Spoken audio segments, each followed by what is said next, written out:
Mark, Hugo Ekitike draws a little bit closer.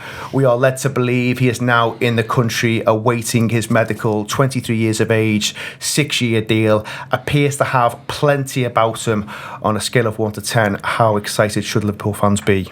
Let's say 9, because that's what he's going to be. I think in the side. Yeah, he's clearly a huge talent. He's got. I think the good thing, you watch clips of him. I watched a 10-minute Bundesliga highlights thing that they put out, and he just looks to have that bit of character about him. He looks to have, I think in the 10 minutes he had about 15 different hairstyles. You know, he's got something about him that you know there's something. Then you know that coming into this club, it's huge. We've seen in the past that perhaps that weighs on a lot of players, but he strikes me as someone who will take it all in stride. He clearly wanted the move. You know, this was a player that was being linked with Liverpool. Liverpool were talking about him a few months ago. It's only come to being now because obviously the situation with Newcastle. But yeah, they've pressed the button. They've gone for him. He's in London right now apparently, and it's all going to get tied up there. And then I'll go to Hong Kong and join him with the squad. So yeah, very exciting, and just the type of player that I think everyone was calling for this summer, wasn't it? Andy, we did the main show yesterday, and I think, broadly speaking, the room was in the camp of being excited. There were 1 or 2 concerns, listening to big fee. There's not a ton of data that sits behind this player for the reasons that we know about. How do you see it? Have you followed it closely? Is it one that you're really excited about? I'm really excited about it. I'm always excited when we sign a centre forward. They're the players that get us off our seats. They're the players who score the goals and give us that bit of joy in our lives every weekend. In the whole, on the whole, you're always sort of more excited for a centre forward signing than a defensive player, albeit Virgil van Dijk gave it a very good go a couple of years ago. So yeah, I think it's massively exciting. It's an exciting risk for Liverpool. You're right to mention the data there. I think ideally Liverpool want around 150 top flight appearances. Hugo Ekitike is just slightly less than 100. Last season's his first real prolific season in the top 5 leagues, albeit he did okay at Rams, I think, when he was young. So it's exciting risk. He profiles to be exactly the type of player that we need, exactly the type of player that Arne Slot wants in a number 9. He's 6'3", he's physical. There's no question marks as to whether he's going to deal with that side of the Premier League.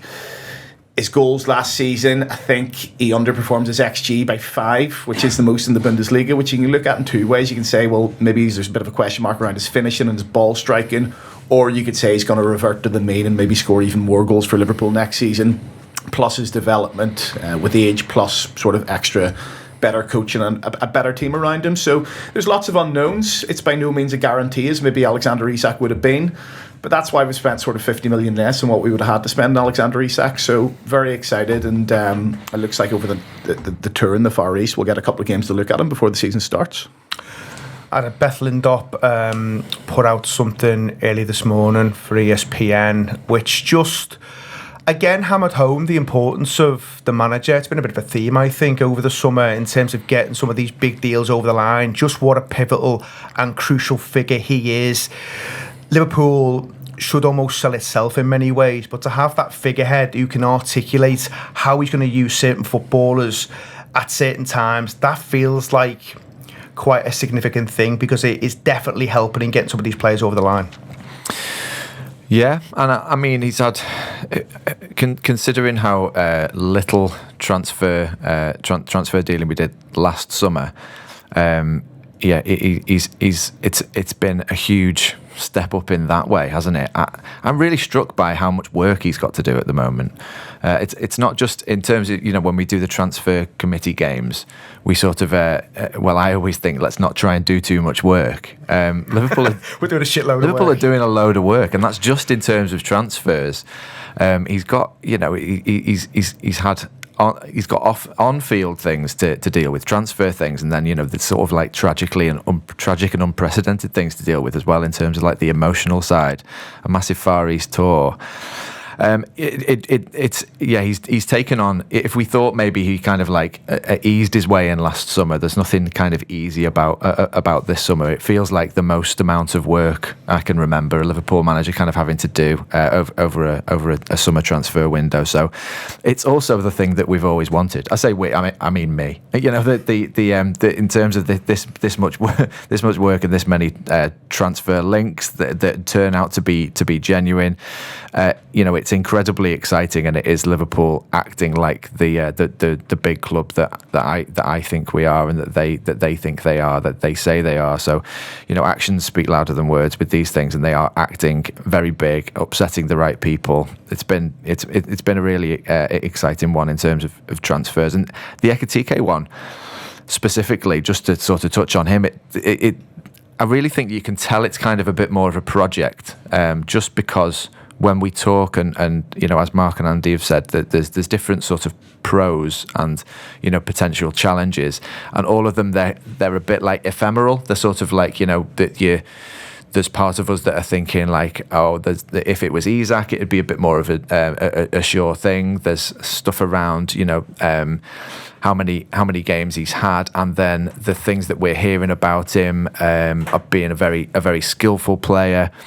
But then there's the sort of question about whether he'd be able to step up, and whether the weight of the shirt. There's all sorts of things that are not like real. The kind of the ghostly things that we know do make a difference. But it's one where it's going to be exciting to see. I'm not that bothered about the price, to be honest. I don't think it's as high as is quoted in some places. I certainly don't think it's £90 million. I think that there may be a 90, but that may be euros, and that may be after he's won the Champions League and the league next season. So talking 69 down payment, 10 million add-ons, depending on success. That feels less than what was initially reported. Yeah,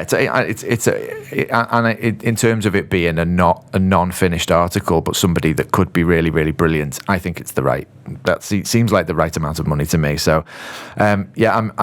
I'm really looking forward to seeing him. The other thing I suppose is that's in our minds is there's a bit of Darwin in everyone's mind, I think, with him, and we know that is the last time we sort of as a club stepped up and paid big money for what we thought was going to be the kind of the big sort of figurehead number 9. I think there's definitely ways that they are distinctly different players, despite the fact that they will be occupying a lot of the same positions. Josh Williams wrote in his Substack a really good thing about how he's good outside the box. My friend Christian, who was on the show last week, who's an Eintracht Frankfurt fan, was saying to me last season about how he's very skillful, and I think that thing about dropping deep and being able to use your feet to a better standard than we've had with Darwin is what's really going to set him apart.